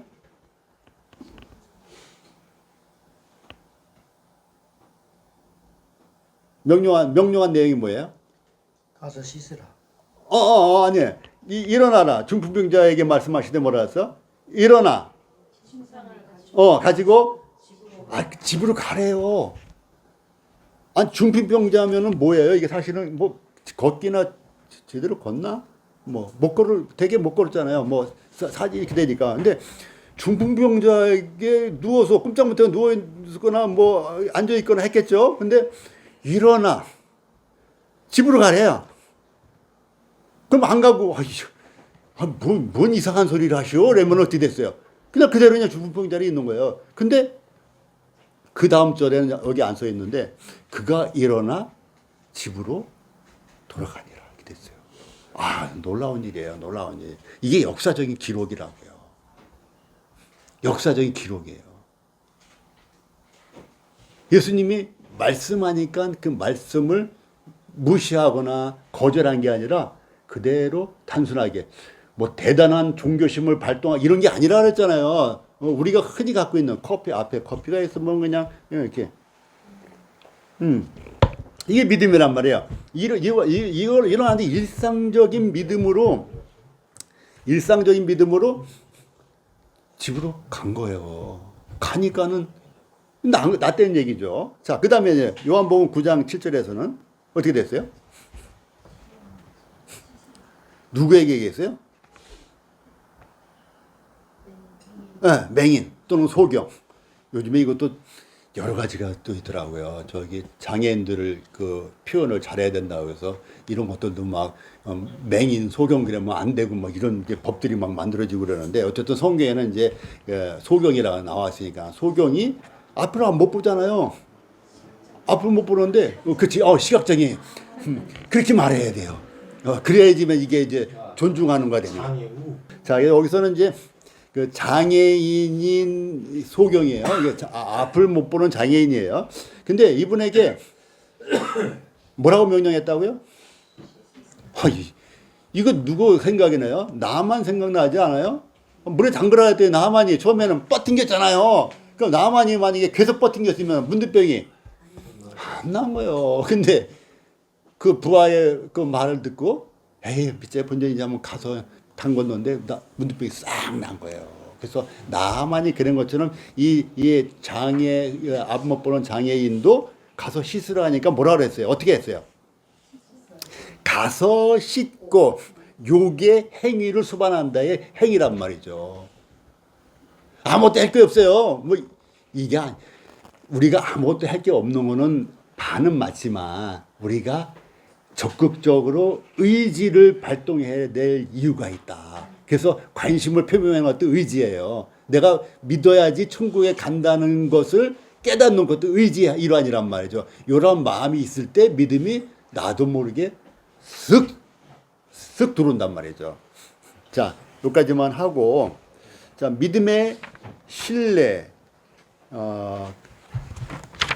믿음의 신뢰가 나오죠. 믿음의 신뢰 보게 되면 여기 이제 나오는 내용이 그 백부장의 믿음하고 가나안 여인의 믿음이에요. 가나안 여인의 믿음.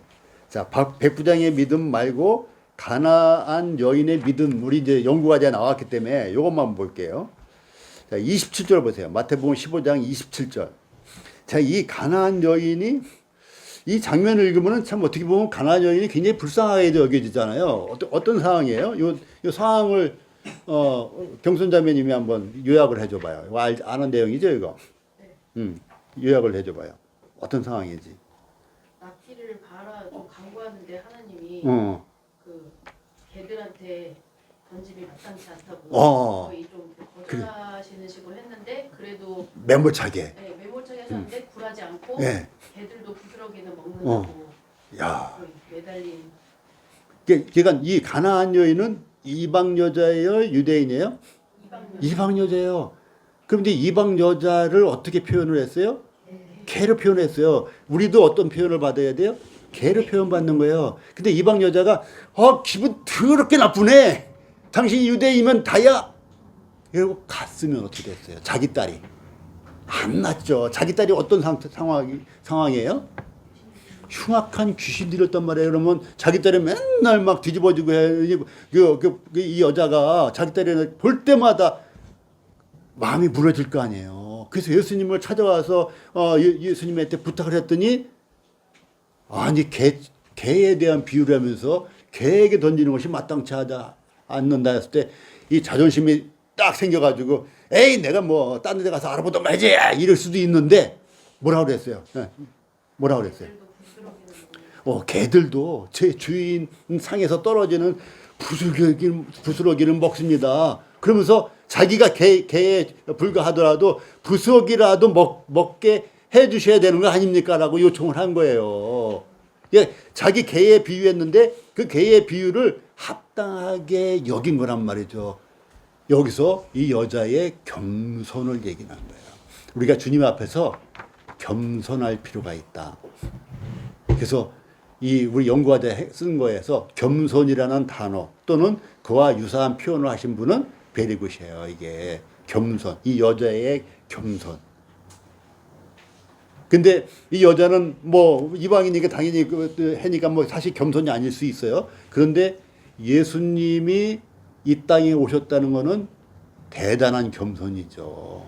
하나님이 이 버러지와 같은 사람들이 살고 있는 이 땅에 오셨다는 게 대단한 겸손이고 그 거룩하신 분이 자기가 지치다는 죄를 모두 짊어지시고 십자가에서 수치를 정말 옷을 다 벗김을 당하는 그 창피를 무릅쓰시고 또 그 고통 채찍질 맞으시고 가시면류관을 받으시고 피 흘리시고 십자가에 달려서 그 매달리는 고통이 생각해보세요. 여기 가시만 하나 박혀가 있는데 누가 가시를 뜩 건드려 봐요. 가시 박힌 거를. 자지러지죠, 형님. 그 가시 하나 박혔는데 가시를 막 문질러 대면 자지러진단 말이에요. 가시 하나 박힌 것도. 근데 팔과 발에 못이 박혔는데 그 몸무게를 다 몇 시간 동안 했는데 그게 예수님의 겸손이라고요. 그게 겸손. 그러니까 우리가 겸손하지 않을 이유가 있다 없다? 없어요. 우리는 교만한 그 자체가 그냥 죄일 수밖에 없어요. 하나님도 이와 같이 겸손하셨는데 우리가 겸손한 건 참 당연한 것이다. 이런 얘기예요. 그리고 이제 마지막으로 이제 그리스도에게 나아가는 방법.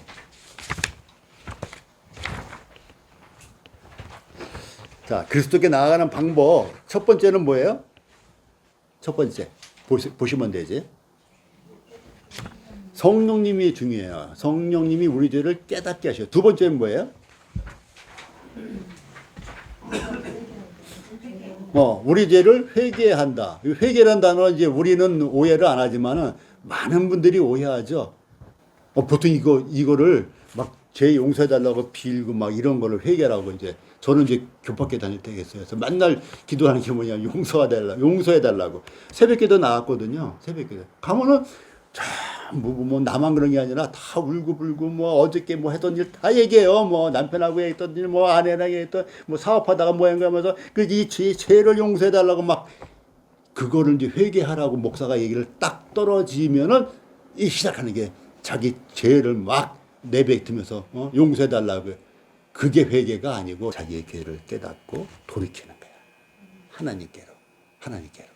내가 잘못된 방향으로 가던 길을 옳은 방향으로 돌이키는 거. 그러니까 용서해달라고 막 비는 게 회개가 아니라 돌이키는 거. 잘못된 길로 가는 걸 돌이키는 거. 마귀를 쫓아가다 하나님께 돌아가는 거. 그런 의미의 회개라 이거예요. 그래서 제가 한자로도 써놨어요.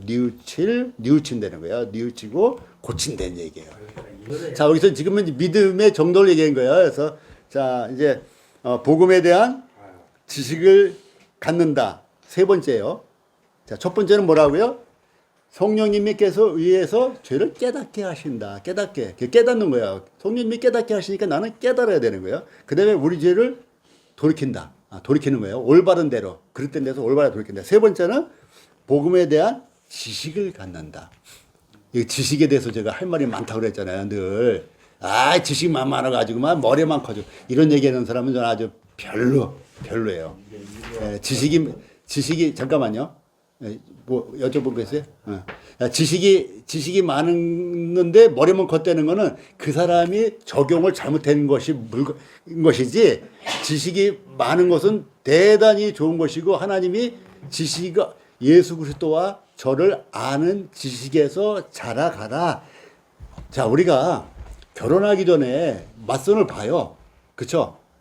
맞선을 보고 나서 그 다음에 자주 만납니까? 안 만납니까? 자주 만나죠. 결혼하기 전에. 왜 만납니까?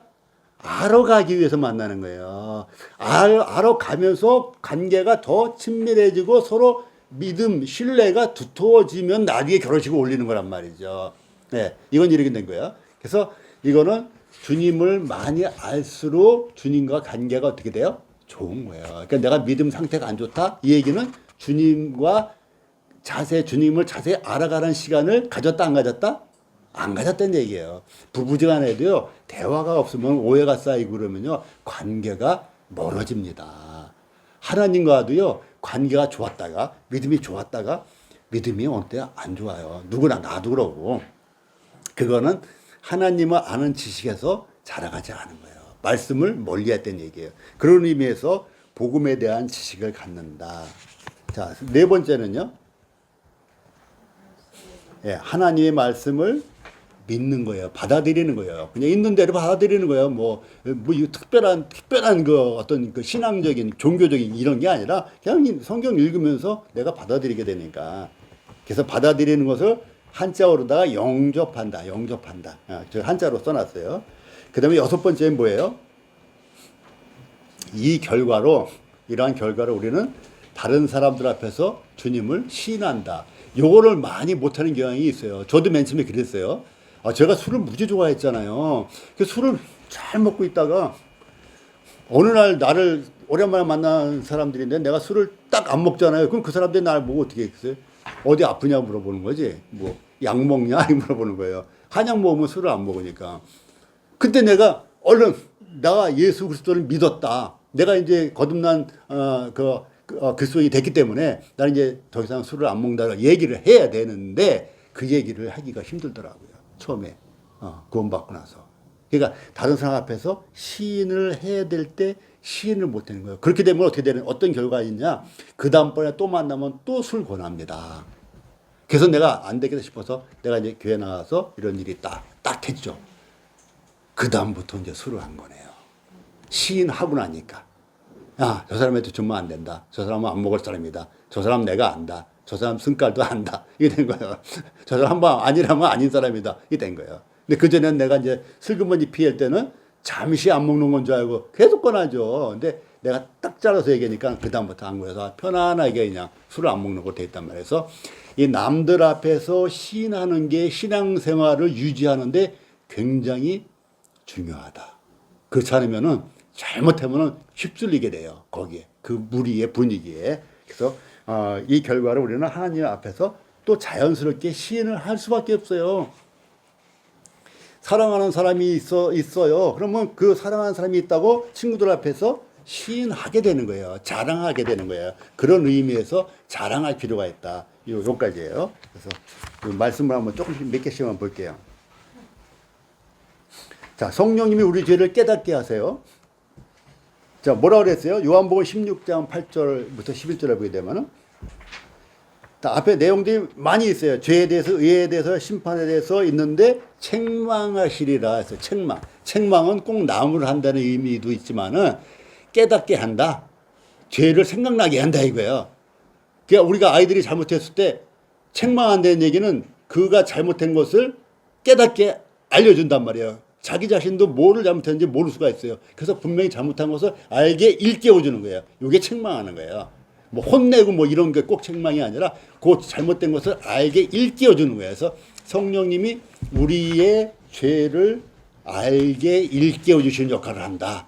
예전에는 그런 게 없는데 왠지 조금만 잘못해도 마음에 가책이 생기고 그래요. 그러면은 그것이 성령님이 역사하고 도와주신다 생각을 하면 돼요. 자, 여기 그 다음에 그 뒷페이지에 넘어가게 되면은 누가복음 18장이 나와요. 그 15장 말고 15장은 건너뛰고 15장 18절도 탕자가 죄를 진 건데 내가 하늘과 아버지께 죄를 지었사오니. 그래서 죄를 깨닫는 거야. 깨닫는 거야. 그 아버지를 향해서 탕자가 돌아올 때. 그래서 누가복음 18장 13절을 보게 되면 이게 좀 그 중요한 내용인데, 여기 누구 나와요? 등장인물이 세리하고 바리새인이 나와요. 자, 바리새인은 어떤 사람이에요?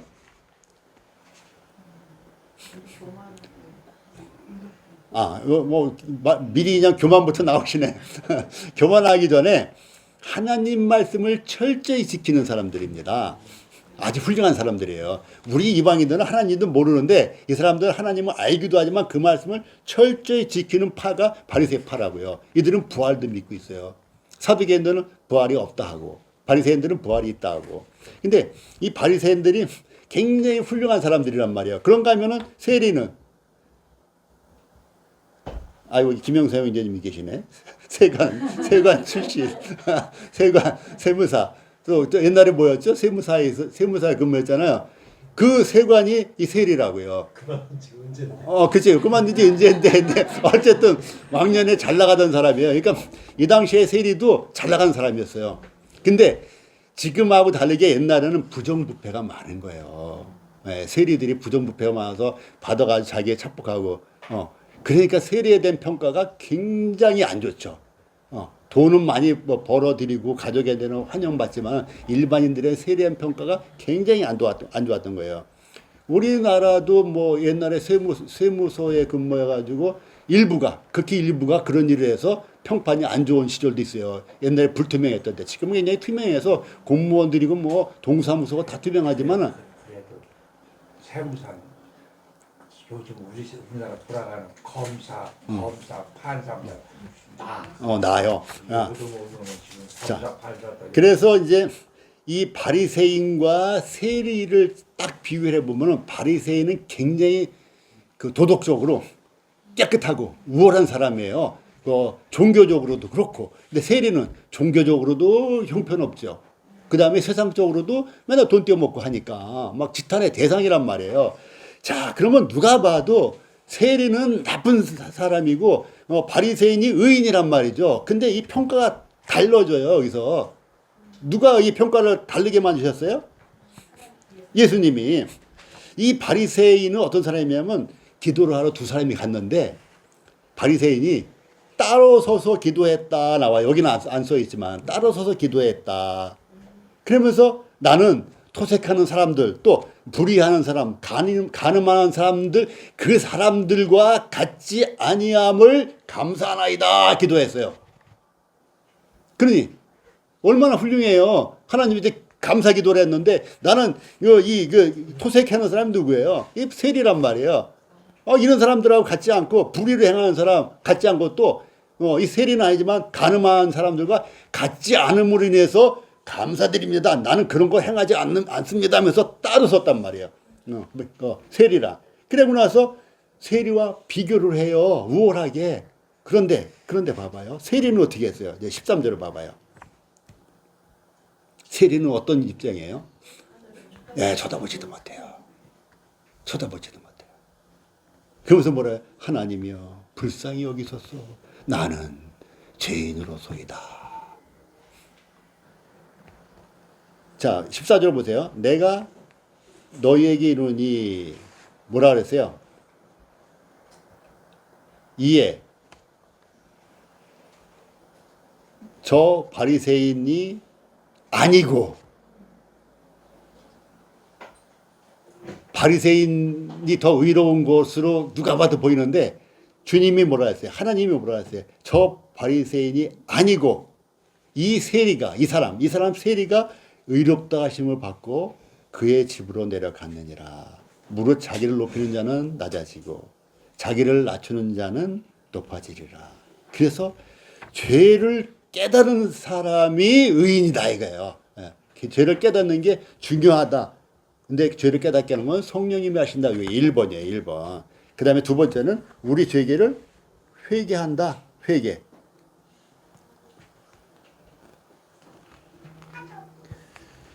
자, 누가복음 13장 3절이 첫 번째 나오죠. 이 내용이 어떤 내용인지 혹시 아시겠어요? 누가복음 13장 3절인데 앞뒤 내용이 없어서 잘 모르시겠죠. 자, 너에게 이르노니 해서 너희는 누구예요? 누군가가 왔어요. 예수님에게 고자질하러 온 거예요. 그 고자질하러 와서 고자질했는데 뭐라고 고자질했냐면은 빌라도가 말이에요. 빌라도가 누구예요? 로마 총독이라고요. 유대인 총독으로 파견된 사람이 빌라도가 말이에요. 갈릴리 사람들의 피를 섞었어요. 제사 그 희생 제물에다가.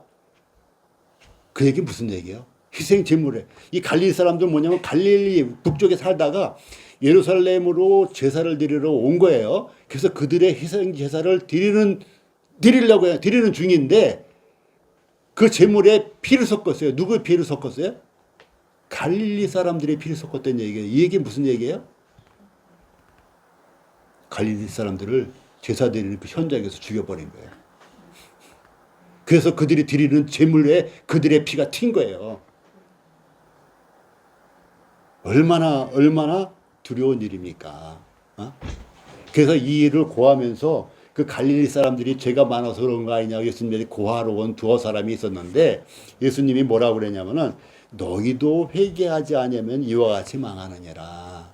이 얘기예요. 회개하라고 얘기하시는 거예요. 회개. 그 다음에 사도행전 3장 19절에 보세요. 그러면 너희가 회개하고 돌이켜 죄 없이 함을 받아라. 죄 없이 함을 받아라. 이게 된 거예요. 그리고 이제 사도행전 19장 30절 지난번에도 한번 언급한 적이 있죠. 알지 못하던 시대에는 하나님이 간과하셨거니와 이제는 어디든지 사람에게 다 명하여 회개하라. 너희 가던 길을 돌이켜라. 마귀를 쫓던 길에서 돌이켜라. 하나님을 멀리하는 길에서 하나님 쪽으로 방향을 터라. 성경을 안 읽는 거야. 성경을 읽는 거라. 이렇게 되는 거야. 안 믿으려고 애쓰고 옛날에 나처럼 도망가는 거에서 이제 하나님을 찾아가라. 이 얘기하시는 거예요. 자, 그 다음에 세 번째 빨간 글씨를 봐요. 복음에 대한 지식을 갖는다. 복음에 대한 지식.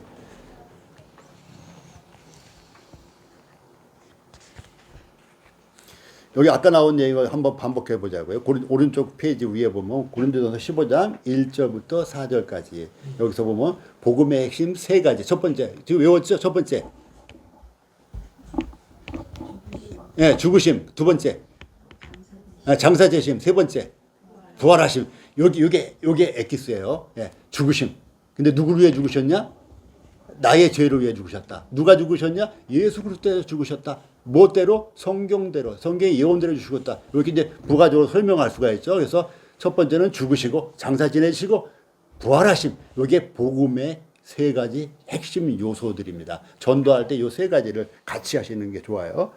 자, 그다음에 그 빨간 글씨를 네 번째 하나님의 말씀을 믿는다. 믿음이 필요한 거야. 믿음이 필요한데 이것은 뭐 대단한 믿음이 아니라고 그랬죠. 우리가 커피 앞에 넣은 커피가 있으면 그냥 마시는 믿음, 버스를 올라타는 믿음, 그와 동일한 믿음으로 생각하면 된다. 여기를 막 이상하게 종교적으로 막 또는 그 어떤 그 뭐라 신비스럽게 이렇게 생각하면 안 된다. 그러한 믿음은 아니다. 이런 얘기. 일반적인 믿음이라는 얘기예요.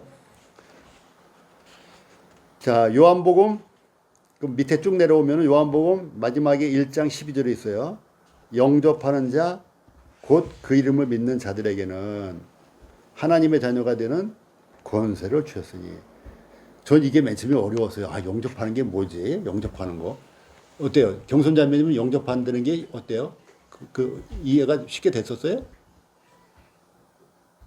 안 됐었어요? 저도 이게 어려워가지고 믿는 건 이해가 되냐 마음으로 그렇구나 시인하고 이런 것들인데 영접을 한다 또 영접을 어떻게 하지 했는데 내가 믿으니까 영접하는 거더라고요. 이게 어쩌면 동시에 일어나는 거고 의미적으로 같은 얘기야. 그러니까 내가 맨날 우편배달부 얘기잖아요. 택배가 오면은 내가 믿으니까 문을 열어주는 거야. 문 열어주면 영접하는 거. 손님이 왔어. 김일경님이 우리 집에 오셨어요. 그러면 형님 목소리를 듣고 나 김일경이요 그러면은 믿으니까 내가 문을 열어요. 열어서 영접을 해요. 이게 동시에 일어나는 거야. 순서는 바뀌지만. 그래서 믿어 곧 하나님의 자녀가 되는 특권을 주셨다. 그래서 믿는 것이 영접하는 거예요. 여기도 보면 곧이라 나오잖아요. 영접하는 자, 곧 영접하는 자, 곧 그 이름을 믿는 자. 그래서 같은 의미다. 이런 얘기를 하는 거예요. 그는 하나님의 자녀가 되는 권세를 주셨다. 빨간 글씨로 5번째. 믿음으로 하나님의 아들을 받아들인다. 이게 영접하고 위에나 비슷한 거죠. 믿음으로 하나님의 아들을 받아들인 자.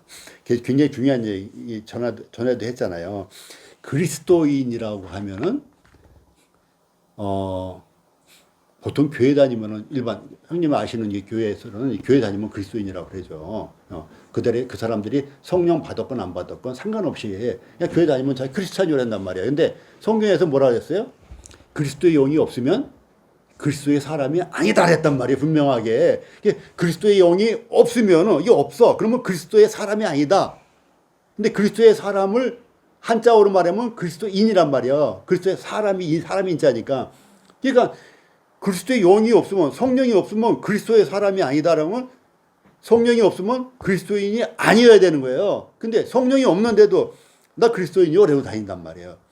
나 크리스찬이요. 미국 사람들 I'm 크리스찬 한단 말이에요. 나 크리스찬이요. 다 거짓말하는 거예요. 자기도 모르게 거짓말하는 거다. 그래서 성령님이 계신 사람만이 그리스도의 사람이고 이걸 한자어로 말하면 그리스도인이라고 부르고 영어로 말하면 크리스찬이라고 부르는 것이기 이것이 정확한 표현이다. 이 얘기를 하는 것이고 여기서 요한 1서 5장 12절 13절에 보게 되면은 아들이 있는 자는 뭐라 했어요? 생명이 있고 그 다음에 아들이 없는 자는 생명이 없느니라. 두 개가 딱 대조가 되는 거예요. 이런 거 줄 칠 때는요. 아들이 있는 자는 빨간색을 치세요. 그리고 아들이 없는 자는 파란색을 쳐보세요. 그러면 여러분들이 딱 볼 때 한눈에 딱 이것이 보여. 그래서 아들이 있는 자는 생명이 있고 빨간색. 예를 들어서 또 파란색으로 하나님의 아들이 없는 자에게는 생명이 없느니라. 파란색. 이렇게 되면 한눈에 딱 봐서 그 다음에 볼 때는 굉장히 쉬워요. 읽을 필요도 없어요. 눈으로 보면 딱 보이니까. 그러면 성경을 읽고 이해하는 시간이 굉장히 빨라집니다. 그래서 제가 맨날 그 생년필로 해라라는 거예요. 그 다음에 13절에는 믿는 너희에게는 뭐가 있다? 영생이 있다. 영생이 있다. 자, 그 다음에 빨간 글씨 6번입니다. 이제 마지막이에요. 이 결과로 우리는 다른 사람 앞에서 주님을 시인한다. 시인한다. 자, 여기서 이제 혹시라도 오해가 될 수 있어요. 그럼 시인을 안 하면 구원받은 게 아니냐. 이제 그런 의미가 아니고 시인을 하게 된다는 의미예요. 그러니까 내가 분명히 그 데이트하고 있는 그 결혼하기 위한 그 뭐 남자친구, 여자친구가 있어 꼭 결혼해서 날짜도 받았어. 자랑하고 싶어서 자랑해. 그 자랑한단 말이에요. 근데 자랑 혹시 안 해. 그렇다고 결혼 안 할 거는 아니다는 얘기야. 또 결혼해서 남편이 있어. 또 아내가 있는데 자랑할 수 있죠.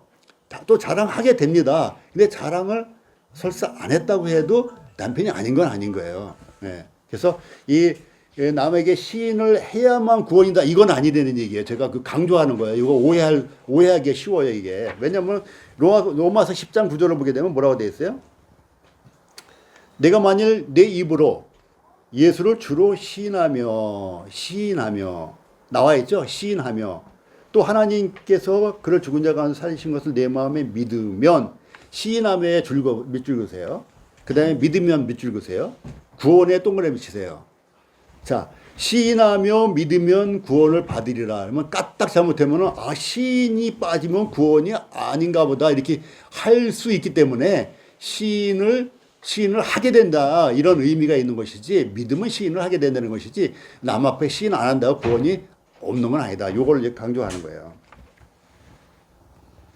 그 다음에 이제 거짓 믿음과 참 믿음에 나오는데 데살로니가 후소 1장 8절부터 오른쪽 페이지 오른쪽 페이지 가운데까지가 이제 거짓 믿음을 얘기하기 위해서 성경 구절을 쭉 낸 거예요. 그래서 이건 뭐 많이 들었던 얘기인데 나더러 주여 주여 하는 자마다 다 천국에 갈 것이 아니하면서 뭐라 했어요? 선지자 노릇대요. 누구 이름으로? 주의 이름으로. 지금 교파교회 죄송한데 하여튼 이거 구원 안 받은 교파교회 분들 또 주의 이름으로 귀신도 쫓아내고 주의 이름으로 많은 권능도 행해봤자 거듭나지 않으면은 불법을 행하는 자들은 불법이 뭐예요? 하나님의 법을 따르지 않는 거예요. 하나님의 법은 뭡니까? 하나님의 아들을 믿는 것이란 말이에요. 하나님의 아들을 믿는 것이 그 법을 지키는 것인데 하나님 아들을 영접하지 않고 그리스도의 영이 없으면서도 그리스도인이라고 자칭 얘기하고 다니고 이게 다 불법인 거예요. 자, 그 21절 맨 위에 좀 봐봐요. 나더러 죄죄하는 자마다 천국에 들어갈 것이 아니요 다만 하늘에 계신 내 아버지 뜻대로 행하는 자라야 들어가리. 내 아버지 뜻, 요거 복음 시간에 많이 들었을게. 내 아버지 뜻대로 행하는 자라야 들어가리니. 내 아버지 뜻은 뭐예요? 아들을 보고 믿는 것이 아버지 뜻이에요. 여기 요한복음 6장 40절에 나와 있는 말씀이에요. 너 아버지 뜻대로 행했어? 안 했지? 그럼 아버지 뜻이 뭡니까? 물어보면 아들을 보고 믿는 것. 이게 아버지 뜻이에요. 어디 나왔냐? 요한복음 6장 40절에 나왔다. 그런데 참 믿음은 오른쪽에 이제 히브리서에 나오는 말씀들이 참 믿음이에요.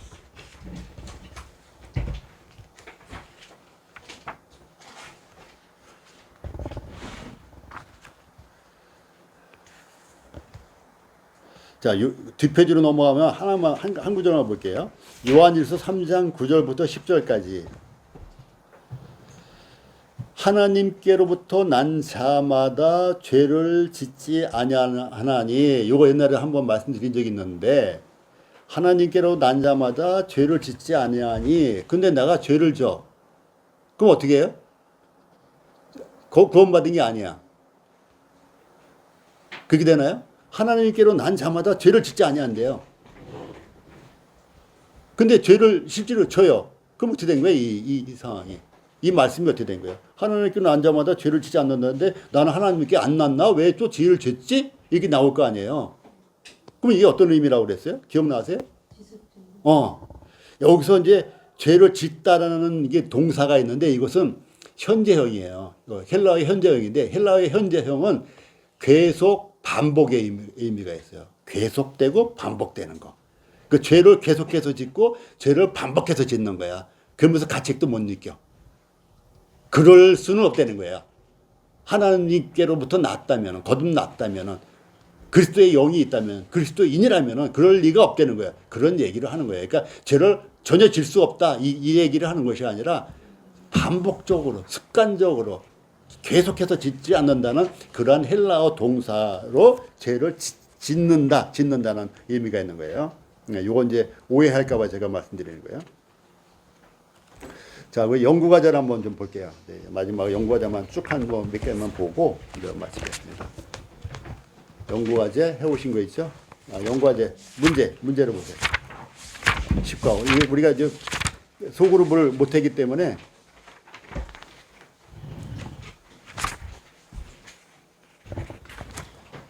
대부분 이번 보니까 하신 분들이 잘했어요. 그래서 자, 1번은 내가 구원받았다고 믿을 수 있는 이유는 11과 연구과제 문제를 봐봐요.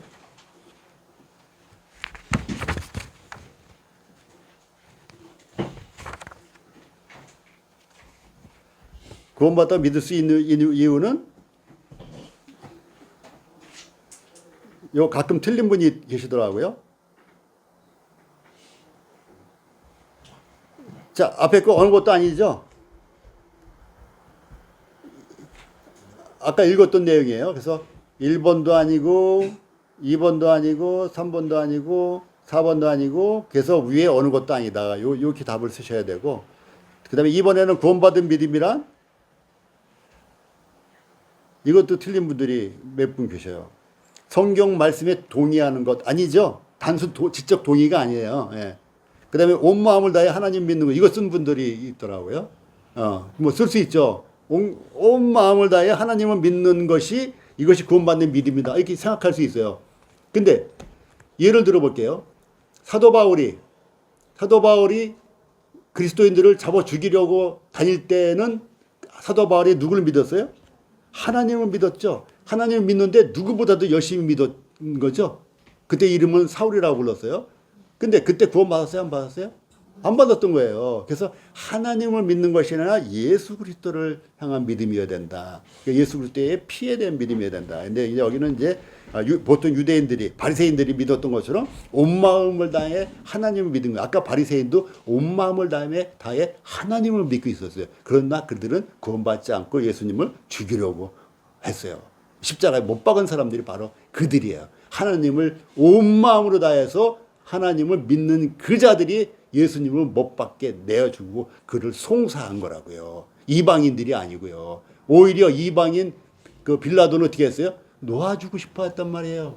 놓아주려고 했어요. 애를 썼어요. 근데 밀란이 일어날까봐 할 수 없이 온 마음을 다해서 하나님을 믿는 자들의 소원대로 예수 그리스도를 십자가에 내어주신 거란 말이에요. 내어준 거란 말이죠. 자, 그래서 이것도 아니고 2번도 아니고 3번 영적 또는 종교적인 필수적이라고.